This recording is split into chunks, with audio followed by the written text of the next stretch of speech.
In theory, cast iron and carbon steel should not stick.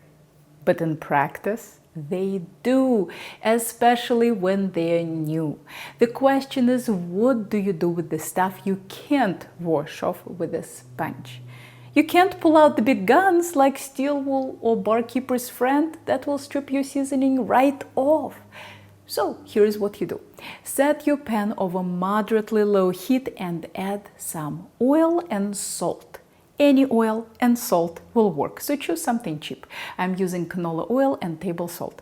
You see, salt doesn't dissolve in oil, and this makes an excellent scrub for your pan that does not harm your seasoning.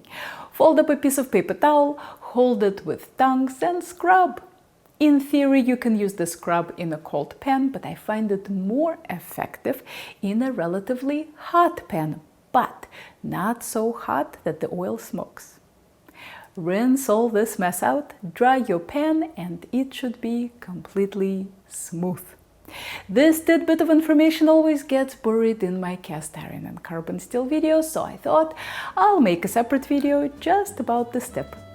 Here's more cookware therapy for you, and if you are ever in the Boston area, maybe I'll see you in one of my classes.